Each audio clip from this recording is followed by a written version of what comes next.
Let's hear from Dennis now, then I'll go to Fred. Yes, Dennis. The president didn't convince you. I just stopped the thing. Don't tell me about my time. It's not an accurate time. Don't tell me about my time. But why you... And you are even increasing the time. Relax. I also have my monitor it's here, okay. Please. I'm just saying... So, Miracle is not an accurate time. What you do with it is your prerogative. But it's let me say it. You like doing that. Yeah, but it's fair. Don't worry. So it's 1548. What you do with it today, I can't force you. You are not an accurate time. Okay, so the president spoke about something that others think is very important, that ought to have been done long ago that we haven't done. That we should come to a point where cocoa politics will end in the way that the fuel politics appears to be ending, so that you have a law and a regime that takes care of the situation rather than some of the decisions politicians take that don't make sense, economic sense, and yet they have to take it because of votes. So, I mean, I think we've had a lot of conversation around the cocoa. So I'll come there, but I want to look at the SONA. Then I'll end with the cocoa issues. Because, I mean, we've really made a point. He is now getting into the conversation, so he's excited with repeating the same things they've been saying. I'll come to it. For me, I think that the SONA the president did, it was okay. My only concern was the attempt to create an impression as if everything was glossy and that we are on an unprecedented path like never seen before.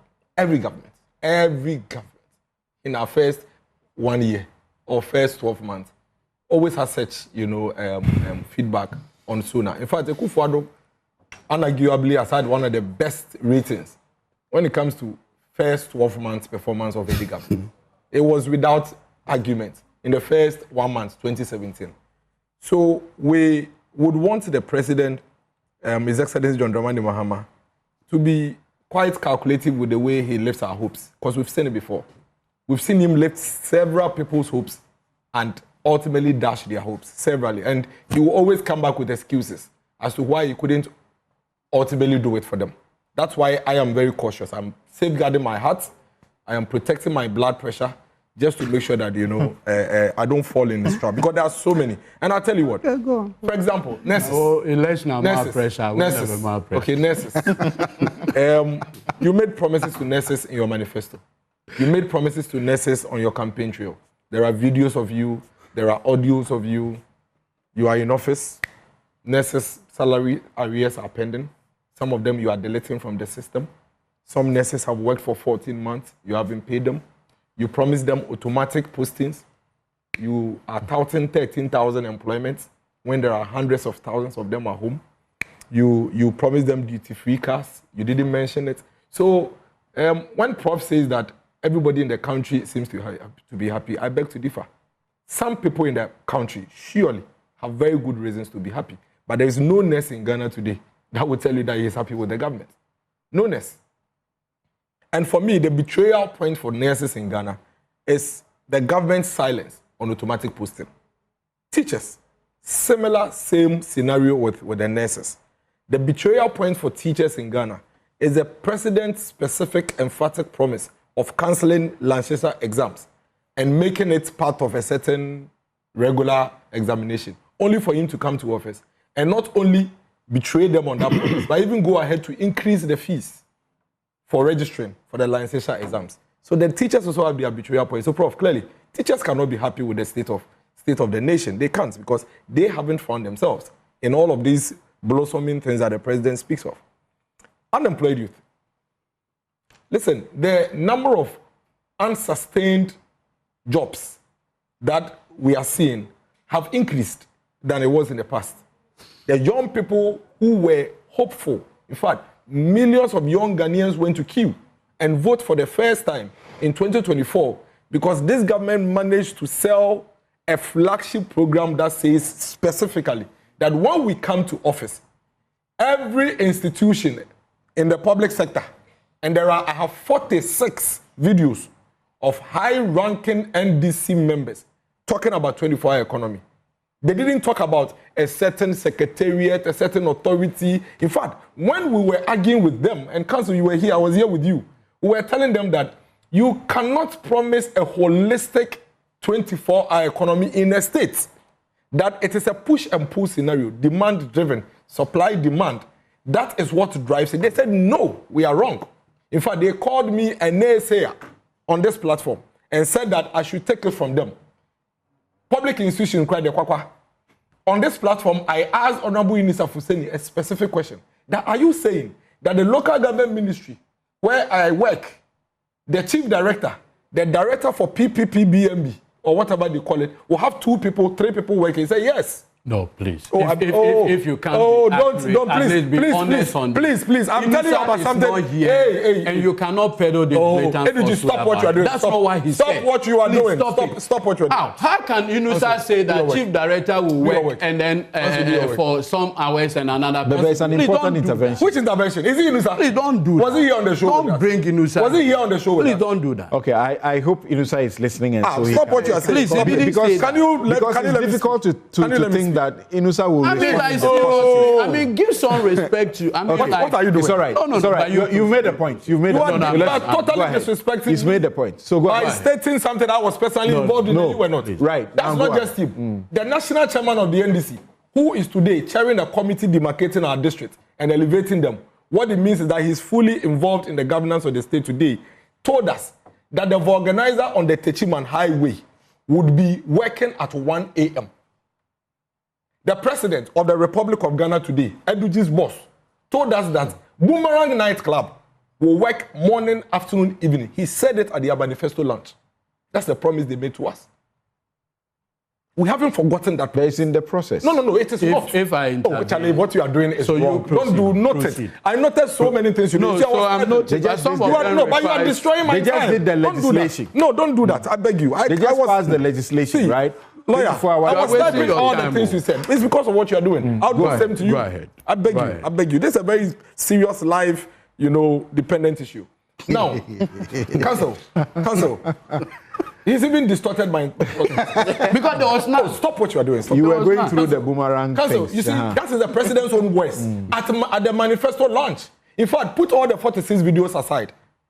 The most bizarre of all the promises was even the boomerang scenario by the president himself. Forget all the others. That was the promise you made to us. For a president to even create an impression that in this country, Republic of Ghana, the nightclubs, the name is nightclub, would actually be playing during the day. Because according to him, those who went to work at night will miss the nightclub. So during the day, they will come and join and chill in the club. Then the day people will go to work. Come on. They sold it to us. Now you talk about legislation. I have read legislation 13 times. Shift jobs 133 does not find itself anywhere in the legislation. Listen, the legislation basically went to set up an authority to coordinate an economic transformation program. But how do you expect that in a legislation? Because the shift is a function of the economics of the entities that have been empowered. My name is Dennis Miracles Aboagye. I have my senses switched, though I know exactly what I am saying. Isn't this what we told them when they were making that promise? You never said. Charlie, stop. Charlie, what you are doing if you continue to do this. No, but you never said. Write what I am not permitted to. No, you are not permitted. Write it. If I didn't say write it, when is your turn? Don't do this again. You are distorting me. Council, take charge. Listen, you have the opportunity to. Listen, when they were making these absurd things, we told them that 133 is a function. I am on record here on Asempa everywhere. I said that it is an output of multiple set of policies. And that there is no policy called 133. That 133 is only a function, is an output. That is what we told them. Do you know what they told us? They said, we are lying. We don't know what we are talking about. So I know what I am talking about. Don't correct me. What I have said is right. You are wrong. We told them that it is a function. And that they should stop peddling that falsehood. They are misleading the public by creating an impression that there is a certain policy they are bringing, which says that... But the fact that it doesn't find expression in the law doesn't make it false. No, it's false. Because you have just agreed that it's a function of the economics of the industry. You are not listening to me. They said I was wrong when I said it was a function. They said they were going to do it. In fact, let me tell you something. As we speak, when they want to hide behind it, they try and pick on a few of them to give you as an example of what it is that they are talking about. They will talk about DVL. Then they will talk about Ghana Publishing, which still supports my point that, for example, Ghana Publisher is a printing firm. Go to Newtown. Newtown has been operating 24-hour economy since independence. That the stretch here, from Kokomlemle here going to Newtown, those who do the printouts, it is in the midnight that they even do their printing. That is the point we made. When you pick the legislation, I tell you, it is nowhere in their legislation the promises they made to us in the videos. Please stop what you are doing. I don't expect to find that in a legislation. That is a problem. It is a problem if you don't expect to find it there. The legislation was supposed to say that starting from January 1st, 2026, Ministry for Local Government, you have 3 people running your Come on. No, but that is the promise. Why are you saying come on? You lawyer Samson Laddie, you knew this. And yet when these people were peddling this misleading thing to the people, you didn't do this. I didn't do what? You didn't tell them that, come on, why are you making this promise? You haven't heard But me. you and I were here. So you haven't heard You me. did? Perfect. Then you are the same. I've been doubtful of it. Perfect. But I look forward to see that it works. Because if it does, we all benefit. No, it will not work. Because there are people without jobs. It will not work. The promises they made will not work because there is nowhere in the world that you have the entire state operating on a 24-hour economy. I even went ahead to tell you that in Ghana here today, when you go to Osu Oxford Street, nobody has a gun to the woman selling komi to sell it at 1 a.m. She's selling it because at 1 a.m. there's demand. So you can have 24-hour economy running in pockets of the economy. We have some on the Lagos Avenue. If you go to Bantama High Street, if you go to Takrade, there are they want to use a policy to make it a general phenomenon. There is nowhere in that policy that they put out, which I have read 13 times, even the one they released before the legislation, that gives us an indication that in my hometown latte, there will be a 24-hour economy. It doesn't even make sense in the first place that in my hometown latte, that is mainly agrarian, okay, should believe that they run 24-hour economy. But was that the promise? Yes, that was a promise. But that why? in your hometown, there will be a 24-hour Yes, that was the promise. Everybody in this country heard it. Everybody in this country heard it. We disputed. In fact, there was a time that I specifically even told them that me, my hometown, you can't run 24 hours. I said I should. I'm a naysayer. Let me make progress. 5 minutes. I know, 5 minutes. Now, electricity. Today, people who used to buy 250 Ghana cedi electricity in a week are buying 400. So if you go and ask people why they are not reducing prices, you don't go and beg them. You need to find out which policies you have put in place that is impacted. Dollar is not the only price determining factor. The Makola people, if you increase their rent by 28% or 20% thereabout, and their electricity is up by 28%, and water is up by 15%, surely, even if dollar comes to 2 cedi, they will have some price increase because they will have to make up for those other costs, not only for their shops, but even for their overhead, so that they can also pay their domestic bills. This government tells you, oh, you know, but the IMF conditionality, and that is why IMF conditionality was brought by MPP, and yet MPP itself, in some years, reduced electricity, even under the IMF conditionality. There is nowhere in the IMF conditionality that says that do a review and increase it. None. He should show me one. MPP that brought the IMF that you refer to, even in the year that we were in office, in 2024, even had cost to even reduce electricity. Today, the Ghanaian people are burdened by the cost of electricity. You can't talk your way out of it. Don't come and justify it. The general confidence in the economy. You are saying that the people who have so much confidence in the economy, despite the issues you are raising. I've given you specifics. Go and call the teachers and the nurses. I'm moving on. You let me move on. Now, we come to the students. A student that used to pay 6,200 for hostel fees. It doesn't look like you want to talk about the cocoa. I'm going there. Because of what has happened. Oh, I'm going there. You are distorting me. Okay. Let me make my point. I told you I'll speak on that for the last as the last point. Now, the students are spending more for their upkeep, paying more for their fees. You promised first-year students in this country stress-free level 100 fees. It has become post-stress support. No Ghanaian child has received stress-free level 100 fee. Rather, they go through the stress. Then when they manage to survive, if they manage to survive the stress, then they apply. Then when they are lucky, you pay. Again, the betrayal point for the Ghanaian students is that you promise them a no stress fee level 100 fee, but you have given them a post-stress. Nobody, no Ghanaian child, 2 academic years. But there's guarantee that the person will get it. What? So if they are going to take a loan, I'm sorry, the person who is giving the loan knows that government will pay the money back. I'm sorry, sir. You made a promise not just to pay fees. You said you will remove my stress. I don't have to wake up to even go and qualify for a loan first. Applying for a loan and qualifying for it is stress. Your promise was to remove the stress. Have you checked the number of young people who couldn't go to university this year as a result of that? A lot. Do you know that in this country, there are some people who have even no idea how to even apply for that loan? And they have to rely on some of these things. You made a promise. You didn't live up to it. Go and tell those students that the economy is doing well, so they are happy. Now, I speak of oral, then I go to... Do you say they didn't live up to it? Yeah, the formula is not what you expected. That is not your promise, sir. It's not what I expected. But they are delivering. No, they are not. You said no stress-free level 100 fees. They are paying. No, they are not. They are no. I said no Ghanaian child. Is the time of the payment you have an issue with? Let's be factual. Lawyer Samson Ladi. Is the time of the payment no, it is the promise that they didn't fulfill that I have an issue with. Listen, there are student loans in this country. Where Ghanaian students not applying for loans, where the loans not being paid after you've applied. I went to University of Ghana with a student loan. My mother will borrow money, go and pay. Once I'm in school, the loan will come. Then I'll take some to my mother. Then I'll use some for Shilling. It was in existence already. That is what the government said it was going to fix. Please, you have a minute. So that is what the government said it was going to fix. By introducing another formula. He hasn't been able to do it. So what are you talking about? Then I speak of cocoa. Maybe I'll leave Ora for later. I speak of cocoa. Council. Eduji has no idea about the cocoa situation as we are discussing. Really? Yes. And but he spoke to the facts of the cocoa I'm begging situation. you just give me some 3-4 minutes. He has no idea. This whole cocoa conversation about NDC, MPP, even lawyer understands, don't worry. It's not about MPP, NDC. He's talking about the time he's taking, yes. Because he's doing more than the time he prompted me and suspected that he will not get 15 minutes. He's now in his 16th minute. So counsel, and it's a very serious matter. Listen. NPP hasn't come in yet. This whole conversation, it says NDC versus the farmers. No, it's NPP that's promoting it. No, please. You don't understand what is going on. Let me tell you, you don't know when we came in. We came in 4 months after the farmers have been fighting them. So please, don't mix the issues. These cocoa farmers have been starved. Nobody actually heard their voice.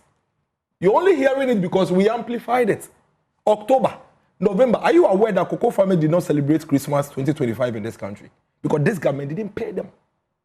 So don't make it. We haven't come in. We will come in later in October, when the new season is starting. That's why we'll deal with it. The fact is that it is never true that there is any other reason for the current cocoa farmers' haircut other than the poor trading decision. They speak of debts. Then they speak of sale of 90% of cocoa beans. Council, if you sell 90% of the cocoa beans, there is no way you will reduce cocoa farmers' prices. Because if forward sales means that you have sold the thing on paper and agreed on the price. So at any point in time that you get the beans, you only take it and take the money. So when you take the money, the price doesn't change. That is the truth. So if it is true that Cocoa Board had actually sold 92% of cocoa pots by forward sales as of January 2026, then the government should go and give the cocoa farmers their money to them. As of January 2026. If you had sold 92%, as he's saying, of the cocoa beans, then you would have sold it at the prevailing price at the time you were selling it. Indeed, as at October, when they stopped paying the cocoa farmers, cocoa price on the international market at that time was around $7,000. As at August 2025, when they announced the new cocoa prices, cocoa price was around $7,200. The average for the year was around $7,000. Indeed, at some point in 2025, cocoa price went all the way to $13,000. So if you truly sold our cocoa forward sales up to about 90%, then you would not, because you see the price for the cocoa farmers are usually done on the average price that you had throughout the period of your sale. So it is never true. Number two. I'm sorry. Number two, Councillor, I beg you. You have to end here. I beg you. You see, you interrupted me. You would not have allowed on the 24-hour economy. You would not have allowed anybody to do this. You interrupted me. And number two. I beg you. I am pleading with you. I'm pleading with you. I'm pleading. Number two. Yeah. Number two.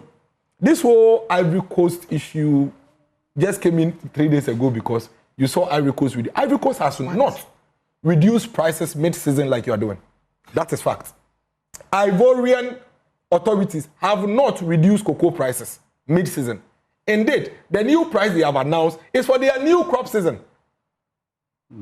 You have rather mid-season, when you have a guaranteed pricing arrangement with farmers in the Republic of Ghana, gone ahead to reduce cocoa prices in the middle of the season. And it is not true that all you have to buy is 50,000 tons. That's a lie.